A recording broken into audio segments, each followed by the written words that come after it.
नमस्कार। मैं प्रोफेसर सतीश चंद्र झा अपने चैनल में आपका अपना स्वागत करते हैं। जीवन में हमेशा ही परिवर्तन चलते रहता है।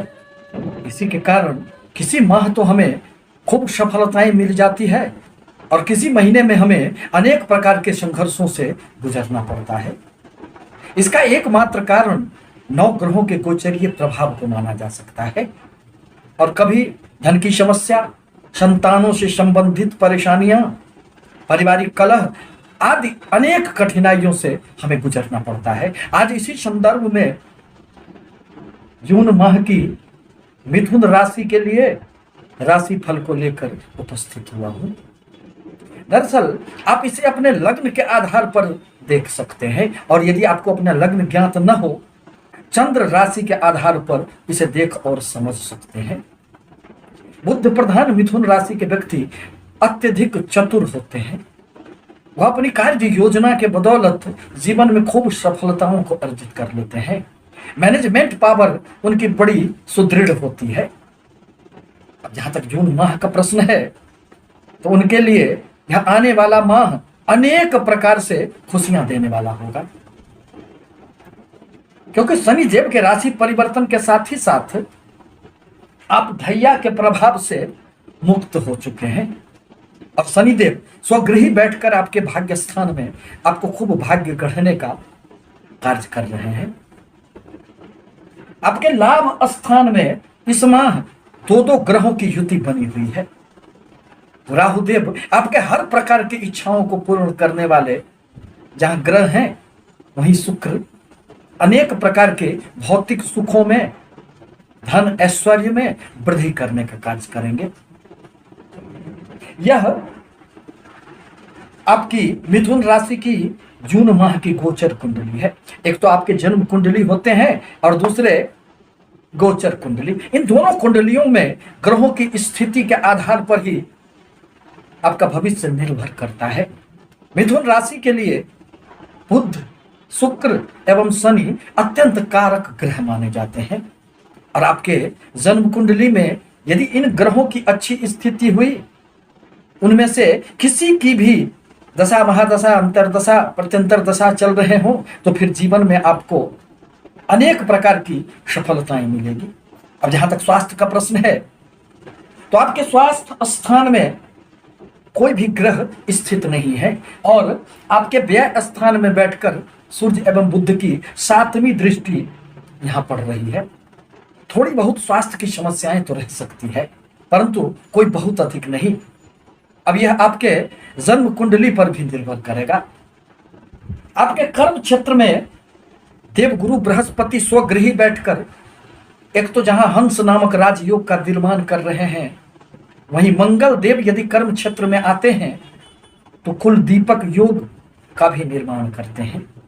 आपके द्वारा किया गया इस अवधि में कोई भी कार्य सराहनीय होगा। समाज में आपको यश, प्रतिष्ठा, मान सम्मान की प्राप्ति मिलेंगे। नौकरी में पद प्रतिष्ठा का आपको लाभ प्राप्त होगा। यदि कोई प्रमोशन रुके हुए थे तो उसमें भी आपको निश्चित रूप से फाइलें आगे बढ़ेगी और आपको सफलताएं प्राप्त होगी। मंगल देव एवं देवगुरु बृहस्पति के सम्मिलित प्रभाव से जहां एक ओर आपके कर्म क्षेत्र में खूब उन्नति होंगे, नौकरी में हर प्रकार की विघ्न बाधाओं का उन्मूलन होगा, वहीं इनकी 7वीं दृष्टि आपके सुख स्थान पर पड़ रहे हैं और देवगुरु बृहस्पति की दृष्टियों में अमृत का वास होता है।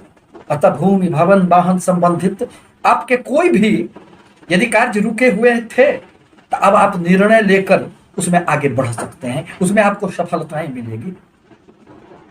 देवगुरु बृहस्पति अपनी 5वीं दृष्टि से आपके धन स्थान को भी देख रहे हैं। वही आपका वाणी भाव है। व्यक्ति अपनी वाणी के बदौलत ही जीवन में किसी को अपना बना लेता है और किसी से विरोध का सामना करना पड़ता है। आपको किसी भी प्रकार के कुटुंबों के साथ यदि मतभेद थे तो वह दूर हो जाएंगे। अचल संपत्ति में निश्चित रूप से वृद्धि होंगे। अब जहां तक आपके धन का प्रश्न है तो लाभ भाव में बैठकर राहु एवं शुक्र की युति आपके लिए अनेक क्षेत्रों से टटोल कर धन लाने का कार्य निश्चित रूप से इस माह करेंगे, क्योंकि राहु देव तो एक छाया ग्रह होते हैं। यह व्यक्तियों में अत्यधिक तृष्णा, माया, इच्छाएं बढ़ने का कार्य करते हैं और उन सारी इच्छाओं को यह पूर्ण भी करने का प्रयास करेंगे। परंतु इन दोनों की युति कभी कभी व्यक्ति के मन में अनैतिक संबंधों के प्रति भावनाएं जागृत कर देता है। अतः आप अपने इस माह मित्रों के साथ थोड़ा संभल कर रहें। यदि आप पुरुष हैं तो महिला मित्रों से सावधान, अथवा आप यदि महिला हैं, पुरुष मित्रों से निश्चित रूप से संभल कर संबंध रखने की आवश्यकता पड़ेगी।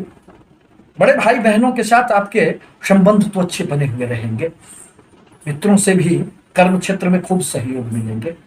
आपकी जो एक निश्चित आय रही है उसमें निश्चित रूप से इस माह वृद्धि होंगे। आपके व्यापार एवं दाम्पत्य भाव के स्वामी देवगुरु बृहस्पति बनते हैं, जो अभी स्वगृही अपनी ही मीन राशि में आपके कर्म क्षेत्र में बैठकर आपको इन क्षेत्रों से भी खूब सहायता देने का कार्य करेंगे।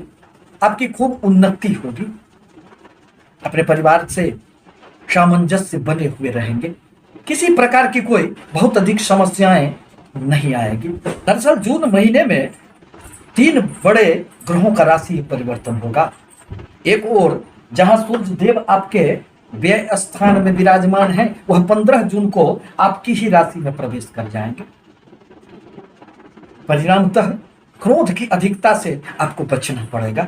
आपके मन में थोड़ी सी अहंकार की भावनाएं जागृत होगी और उनकी 7वीं दृष्टि फिर आपके दाम्पत्य सुख पर पड़ने के कारण थोड़े से जीवन में माह का उत्तरार्ध आपके लिए संघर्षपूर्ण रह सकता है।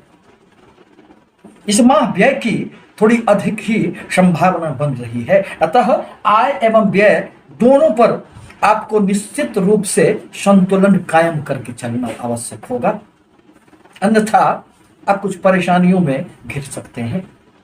पुनः शुक्र देव का भी राशि परिवर्तन होगा और वह 18 जून को आपके लाभ स्थान से निकलकर आपके द्वादश स्थान में प्रवेश कर जाएंगे। एकमात्र शुक्र ग्रह ही ऐसे हैं जिनको द्वादश स्थान में ज्योतिष ग्रंथों में अत्यंत प्रशंसा प्राप्त है, क्योंकि शुक्र देव तो भोग के ग्रह होते हैं और द्वादश स्थान यह भी तो भोग का है, शैया सुख का है। अतः शुक्र देव के प्रभाव बस आप भौतिक सुखों के लिए, अपने ऐश्वर्य के संसाधनों को प्राप्त करने के लिए अनेक तरह से धन खर्चे करेंगे। अब जहां तक पंचम स्थान का प्रश्न है, जो विद्या बुद्धि संतान का भाव होता है, वहां केतु देव की स्थिति बनी हुई है एवं शुक्र तथा राहु दोनों की दृष्टि प्रभाव यहां पड़ रहे हैं। प्रेमी जनों को इस माह किसी बहुत बड़ी परेशानियों से नहीं गुजरना पड़ेगा। आप एक दूसरे के समीप आएंगे, एक दूसरे को जानने समझने का आपको अवसर मिलेगा। परंतु केतु देव की पंचम स्थान में स्थिति यह आत्मिक प्रेम के अलावा दैहिक प्रेम से व्यक्तियों को जोड़ने का कार्य करता है, तृष्णाएं पैदा करते हैं। अतः अपने आप को संयमित रखना आपके लिए नितांत आवश्यक होगा। छात्रों को थोड़ी सी कंसंट्रेशन का अभाव ये केतु देव दे देते हैं। आप जुगाड़ सिस्टम से तो अपने सारे काम कर लेंगे, परंतु मन आपका स्थिर नहीं रहेगा। इस प्रकार कहा जा सकता है कि जून का माह मिथुन राशि के लिए कई क्षेत्रों में एक प्रतिमान गढ़ने वाला होगा। यदि जीवन में धन की बहुत अधिक महत्ता है तो आपको इस माह इतने धन प्राप्त होंगे कि आप उसे संभाल नहीं पाएंगे, क्योंकि राहु देव जब भी लाभ स्थान से जुड़ते हैं तो व्यक्तियों के मन में अनेक प्रकार की लालसा जागृत करने का कार्य करते हैं और वह येन केन प्रकारेण खूब धन लाभ देने का भी कार्य करते हैं। आपसे निवेदन है कि हमारे चैनल को लाइक करें, सब्सक्राइब करें, ताकि मैं अपने विचारों से आपको अवगत कराता रहूं। धन्यवाद।